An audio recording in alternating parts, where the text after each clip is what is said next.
Kamu pernah nggak sih mikir, gimana rasanya menghadapi sakaratul maut? Apa benar sakitnya tuh setara bencana besar yang bikin kita pengen nyerah? Jadi sakaratul maut, momen ketika nyawa kita mulai berpisah dari tubuh. Nah, kali ini gue mau bawa kamu masuk ke kisah Nabi Idris, salah satu nabi yang kisahnya jarang banget kita dengar secara mendalam. Tapi, tahu nggak? Ada sesuatu yang unik banget tentang bagaimana Nabi Idris menghadapi sakaratul maut, dan ini bakal bikin kamu mikir ulang tentang arti sakit dan kematian. Jadi, siapa sih Nabi Idris ini? Kalau kamu pikir beliau cuma sekadar nabi yang muncul di Quran dan selesai cerita, tunggu dulu.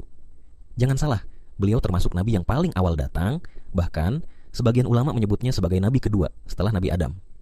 Beliau disebut-sebut punya ilmu pengetahuan yang sangat maju untuk zamannya. Ada yang bilang, Idris ini kayak ilmuwan pertama di dunia. Pernah dengar tentang penemu jam, tulisan, atau ilmu bintang? Nah, menurut sebagian cerita, semua itu ada kaitannya sama beliau. Idris adalah nabi yang dikenal karena ilmunya yang sangat tinggi, bahkan dianggap sebagai bapak ilmu pengetahuan dan tulisan pertama di dunia. Bayangin, di zaman dimana orang-orang masih hidup sederhana, Idris sudah bikin sistem tulisan dan ilmu yang kelak jadi pondasi peradaban manusia.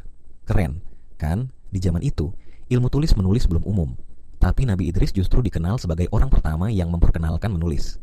Bisa dibilang, berkat beliau kita punya sejarah tertulis sampai sekarang. Jadi kalau kamu suka baca buku atau cerita sejarah, semua itu ada jejaknya karena Nabi Idris. Dalam Al-Quran juga disebutkan bahwa Allah mengangkat beliau ke tempat yang tinggi. Tapi yang bikin menarik, ada cerita-cerita dalam tradisi lain yang bilang beliau bisa mengakses ilmu-ilmu rahasia langit. Bisa dibilang, beliau itu semacam jembatan antara ilmu dunia dan ilmu yang lebih tinggi. Bayangin, gimana hebatnya kalau ada manusia yang bisa punya akses seperti itu. Tapi jangan kira Nabi Idris cuma ilmuwan aja ya. Beliau juga dikenal sebagai orang yang sangat taat dan sabar. Di tengah kehidupan yang keras di zamannya, Nabi Idris tetap setia menjalankan perintah Allah. Ini juga bikin kita belajar bahwa ilmu tanpa iman itu kurang lengkap. Jadi Nabi Idris itu contoh sempurna antara kecerdasan dan spiritualitas. Nah, ada fakta unik lain nih. Beberapa sumber menyebut kalau Nabi Idris itu juga seorang tukang jahit. Kok bisa? Yup, di zaman itu kemampuan menjahit bukan cuma soal bikin baju, tapi juga bagian dari seni dan teknologi yang membantu manusia bertahan hidup. Jadi, sosok beliau bukan cuma nabi dan ilmuwan, tapi juga sosok kreatif yang bisa memanfaatkan kemampuan praktis untuk kehidupan sehari-hari. Tapi, tahukah kamu? Nabi Idris juga mengalami sakratul maut, fase paling krusial ketika nyawa hampir pergi dari tubuh. Nah, ini bagian yang bikin penasaran. Menurut beberapa sumber klasik, rasa sakit yang beliau alami saat sakratul maut itu beda. Lebih ringan bahkan dari yang biasa dialami manusia kebanyakan. Kok bisa? Yuk, kita gali lebih dalam. Ternyata, Nabi Idris dikenal sangat taat dan selalu dekat sama Allah. Karena itu, saat waktu kematiannya tiba, beliau sudah dipersiapkan secara khusus. Bahkan beliau dipercaya naik ke langit dan diberikan ilmu-ilmu yang luar biasa.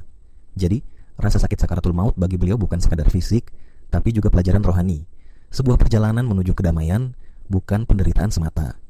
Saking uniknya, ada kisah yang menyebutkan Nabi Idris sempat ditanya malaikat tentang perasaannya di saat-saat terakhir itu. Dan jawabannya, beliau bilang rasa sakit itu ibarat proses penyucian yang membuat jiwa semakin siap untuk bertemu Sang Pencipta. Bayangin deh, sakit yang biasanya bikin kita takut justru dialami Idris sebagai jalan menuju kebahagiaan hakiki. Wow banget ya. Tapi, di balik itu semua, ada pelajaran penting yang kita bisa ambil. Nabi Idris mengajarkan bahwa hidup itu harus penuh dengan ilmu dan amal baik supaya nanti, ketika mati, perjalanan kita gak terasa berat.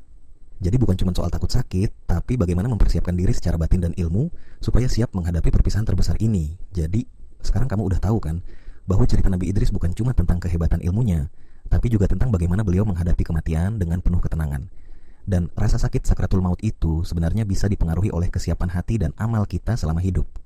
Kalau kamu penasaran dengan cerita-cerita inspiratif lainnya tentang para nabi dan perjalanan spiritual mereka, pastikan kamu like video ini dan subscribe channel ini ya.